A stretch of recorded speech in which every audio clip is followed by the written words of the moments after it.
Taxaları görürük, uzları quruyub. İndi baxaq görək burada nə baş verir. Gördünüz rəngini.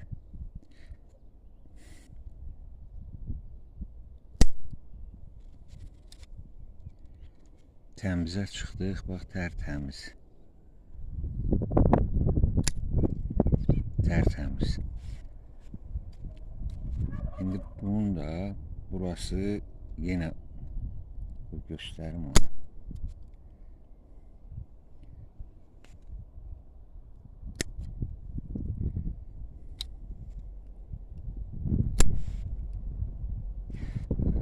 Burada şübhəlidir. Biraz da dibdən kəsirəm. İndi hesab eləyək təmizə çıxdı. Bax bunu mən dezinfeksiya eləyirəm. Bunu da dezinfeksiya eləyirəm. Qaçını.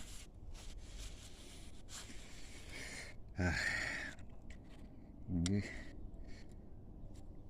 bax bu quru butaqların hamısını kəsmək lazımdır. Təmizə çıxandan sonra kəsirik. Artıq o təmiz yerini kəsdim deyə dezinfeksiya ehtiyac yoxdur. Bu da belə. Bunda da var ucu. Təmiz yerdən kəsim. Və baxın ki, əgər içində qara xal varsa, əslində qara yox, palıd olur. Xal varsa onu yox olana qədər, yəni təmiz yerə qədər kəsib atmaq lazımdır. Düzgə harda var. Və bunun ucu da quruyub. Bunu da kəsməliyəm. Və baxmalıyam görürüm. Təmizdir. Bu manilyoz xəstəliyidir. Maniliozla mübarizənin ən effektli üsulu bax budur. Yəni dava dərmansız yaz qapağı aşkarlayıb kəsib atmaq lazımdır ki, sonra bağa yayılmasın. Və özgə hansı ağaçlarda var? Var mı ağac? Bunu kəsək.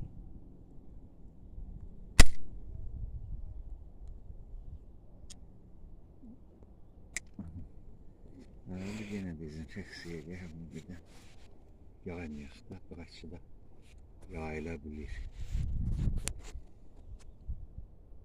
Əriyə baxaq, əriyə.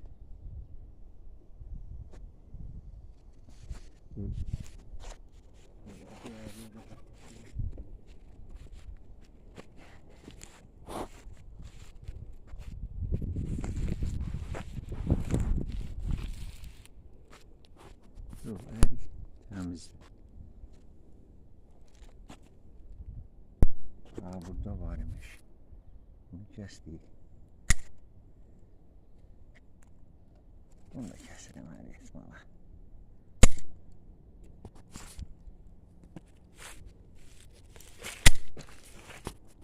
Bu da var da, bax, bu da görürsən, vuruyor.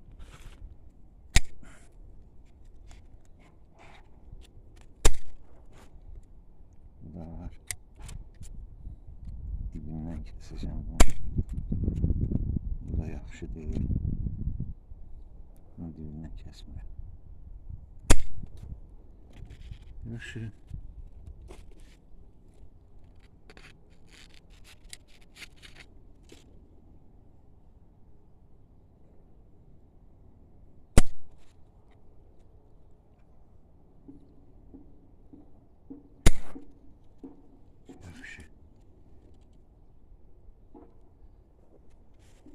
Bu qalsın.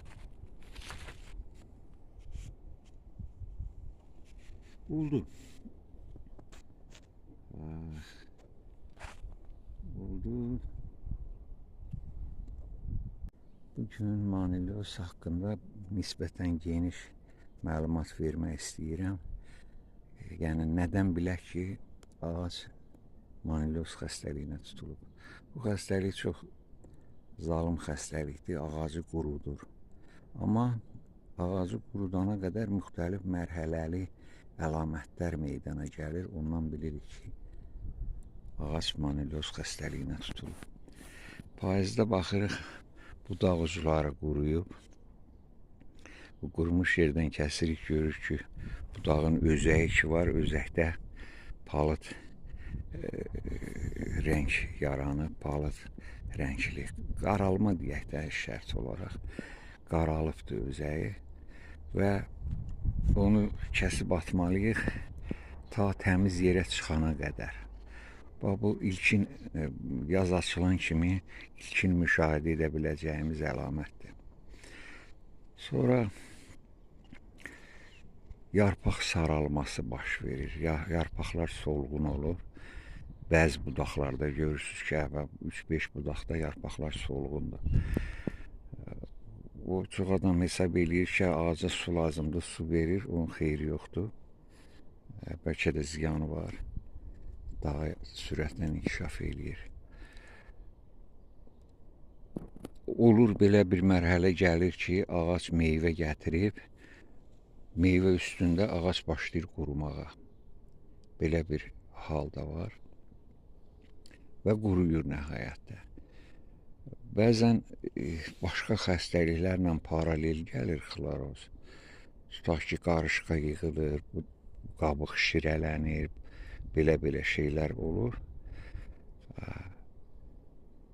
Əgər bu hal müşahidə olunursa, hamısı bir yerdə, o 100% xloroz, manilyoz tutubdur.